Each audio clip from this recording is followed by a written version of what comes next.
പ്രിയപ്പെട്ടവരെ, വിതയ്ക്ക് ഒരു കൊയ്ത്തുണ്ട്. ദൈവം നമുക്ക് നൽകിയ ആയുസ്സിൽ നാം ചെയ്യുന്ന പ്രവൃത്തികളെല്ലാം ഒരു വിതയാണ്. നമ്മുടെ വാക്കുകൾ ഒരു വിതയാണ്, നമ്മുടെ പ്രാർത്ഥന ഒരു വിതയാണ്, ഉപവാസം ഒരു വിതയാണ്, കണ്ണുനീര് വിതയാണ്. എന്തിനേറെ പറയുന്നു, നിങ്ങളുടെ ജീവിതം തന്നെ ഒരു വിതയാണ്. വിതച്ചിട്ടുണ്ടെങ്കിൽ ഒരു കൊയ്ത്തുണ്ട്. നിങ്ങൾ വിതയ്ക്കുകയാണ്. അങ്ങനെയാണെങ്കിൽ ഇന്ന് പകൽ ഉറപ്പിച്ചോ, ഒരു കൊയ്ത്ത് വരുന്നുണ്ട്. നിങ്ങൾ വിതച്ചത് നിങ്ങൾ കൊയ്യാൻ പോവുകയാണ്. നിങ്ങൾ എന്താണ് ഈ നിമിഷം വരെ വിതച്ചിട്ടുള്ളത്? ഒന്ന് തിരിഞ്ഞു നോക്കിക്കേ. നിങ്ങൾ എന്താണ് വിതച്ചത്? അത് നിങ്ങൾ കൊയ്യും. നിങ്ങൾ മാത്രമല്ല, നിങ്ങളുടെ തലമുറ അത് കൊയ്യും. നിങ്ങൾ എന്താണ് വിതച്ചത്? നിങ്ങളുടെ ജീവിതത്തിൽ നിങ്ങൾ ചെയ്ത നല്ല പ്രവൃത്തികൾ അത് വലിയൊരു നിറവായി, നന്മയായി നിങ്ങളിൽ, നിങ്ങളുടെ തലമുറയിൽ വെളിപ്പെട്ടു വരാൻ പോവുകയാണ്.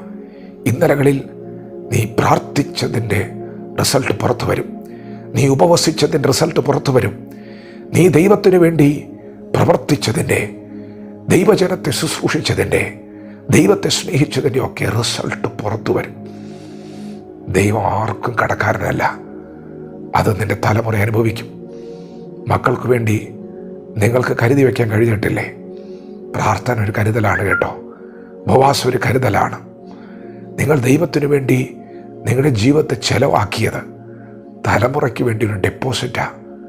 ഫിക്സഡ് ഡെപ്പോസിറ്റായി പണമൊന്നും ഇട്ടിട്ടില്ലെങ്കിലും ദൈവത്തിനു വേണ്ടി നിങ്ങൾ ചെയ്തത് മുഴുവനും ഡെപ്പോസിറ്റാണ്.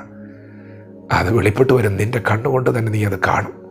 തലമുറയെ ദൈവം മാനിക്കുന്നത്, തലമുറയെ ദൈവം ഉയർത്തുന്നത്, തലമുറ ദൈവകരങ്ങൾ ഉപയോഗിക്കപ്പെടും നീ കാണും. വിതയ്ക്കൊരു കൊയ്ത്തുണ്ട്.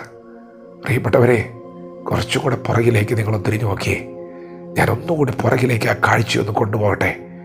നോക്കൂ, നിങ്ങൾ ജനിക്കുന്നതിന് മുൻപ്, ഈ ഭൂമിയിൽ നിങ്ങൾ ഉരുവാകുന്നതിന് മുൻപ്, 2000 വർഷങ്ങൾക്ക് മുൻപ് യെരുശലേമിൽ കാൽവറിയിൽ ഒരു വിത നടന്നു. നമ്മുടെ പാപം ചുമന്നുകൊണ്ട് നമ്മുടെ കർത്താവായ യേശു നമുക്ക് പകരമായി തകർക്കപ്പെട്ടു. അറുക്കാൻ കൊണ്ടുപോകുന്ന കുഞ്ഞാടിനെ പോലെ, രോമം കത്തിരിക്കുന്നവരെ മിണ്ടാതിരിക്കുന്ന ആടിനെ പോലെ അവൻ മൗനമായിരുന്നു. അവൻ അടികൊണ്ടു, നിന്ദിക്കപ്പെട്ടു. അവൻ്റെ അങ്കിക്കായി അവർ ചീട്ടിട്ടു. അവനെ കണ്ണുകെട്ടി അവർ തല്ലി. അണ്ട് പറഞ്ഞു, നിന്നെ തല്ലിയതാരെന്ന് പ്രവചിക്കാൻ പറഞ്ഞു. 1000ങ്ങളുടെ നടുവിൽ അവൻ തലകുനിച്ചു നിന്നു. ആർക്കു വേണ്ടിയാണ്? പാപമില്ലാത്തവൻ, പാപമെന്തെന്നറിയാത്തവൻ നമുക്ക് പകരമായി, നമുക്ക് വേണ്ടി നമ്മുടെ പാപം ചുമന്നുകൊണ്ട് ക്രൂശിൽ മരിക്കുമ്പോൾ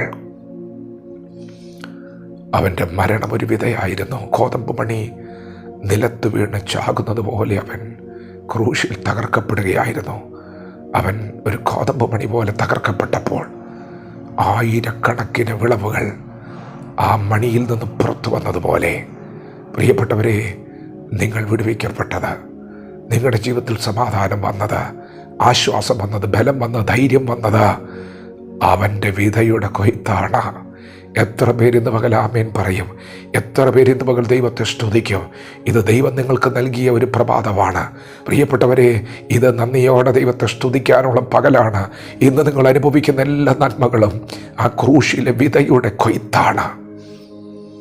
വിശ്വസിക്കുക, അതൊരു വിധയാണെന്ന് നിങ്ങൾ അറിയുന്നുണ്ടെങ്കിൽ ആ കൊയ്ത്ത് നിങ്ങളിൽ ഒതുങ്ങുകയില്ല. അത് തലമുറ തലമുറ തലമുറ നീണ്ടു നിൽക്കുന്ന കൊയ്ത്താണ്. നിൻ്റെ വീട്ടിൽ സമാധാനം വാഴും. നിൻ്റെ വീട്ടിൽ സൗഖ്യം വെളിപ്പെട്ടു വരും.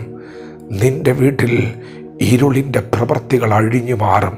ദുഷ്ടൻ്റെ ആശകൾ നശിച്ചു പോകും. നീതി എന്ന ഫലം വെളിപ്പെട്ടു വരും. സമാധാനം വെളിപ്പെട്ടു വരും. സന്തോഷം വെളിപ്പെട്ടു വരും. ആർക്കും എടുത്തു മാറ്റാൻ കഴിയാത്ത സമൃദ്ധി, പ്രത്യാശയുടെ സമൃദ്ധി വെളിപ്പെട്ടു വരും.